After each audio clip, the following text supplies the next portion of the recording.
যারা সার্বক্ষণিক ধর্মীয় অনুভূতির দিয়ে বলেছে ফুল দেওয়াটা গুনার কাজ, আজকে তারা সেই গুনাহ করলো।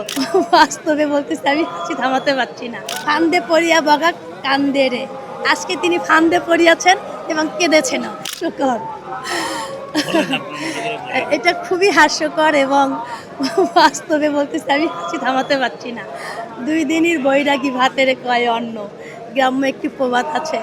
যারা সার্বক্ষণিক ধর্মীয় অনুভূতির দিয়ে বলেছে ফুল দেওয়াটা গুনার কাজ, আজকে তারা সেই গুনাহ করলো।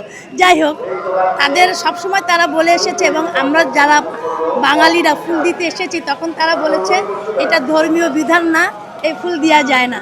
ফান্দে পড়িয়া বগা কান্দে রে, আজকে তিনি ফান্দে পড়িয়াছেন এবং কেঁদেছেন। যাই হোক, তিনি ফুল দিয়েছেন, তিনি নাটক করে ফুল দিয়েছেন, তার জন্য তার প্রতি ধন্যবাদ জানাচ্ছি।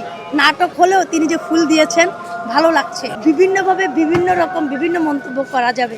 এখন আপনারা যদি আমাকে চাইপে চুপে ধরেন, আমি কোরআন তেলাওয়াত, আমি বলছি আপনারা যদি এখন চেপে চুপে ধরেন, আমি কোরআন তেলাওয়াত করবো, আমি হিজাব পরবো, কিন্তু আমি কি হৃদয় থেকে হিজাব পরবো? অতএব হৃদয় থেকে যেটা আসবে সেটাই। যারা মুক্তিযোদ্ধার পক্ষে ছিল বা যারা মুক্তিযোদ্ধা ছিল আর যারা বিপক্ষে ছিল, এটা ইতিহাস জানে। আপনি দাপট করে সাপোর্ট করে লোক দিয়ে কিছু সংখ্যক করতে পারবেন, কিন্তু আর পারবেন না। বাঙালি কিন্তু খায় না, বাঙালি বারবার মেয়েরা বেলতলায় যায় না। তাদের 5 তারিখটা ছিল একরকম ছাত্রদেরকে বশ করা সূত্র, আর কিন্তু তারা পারবে না।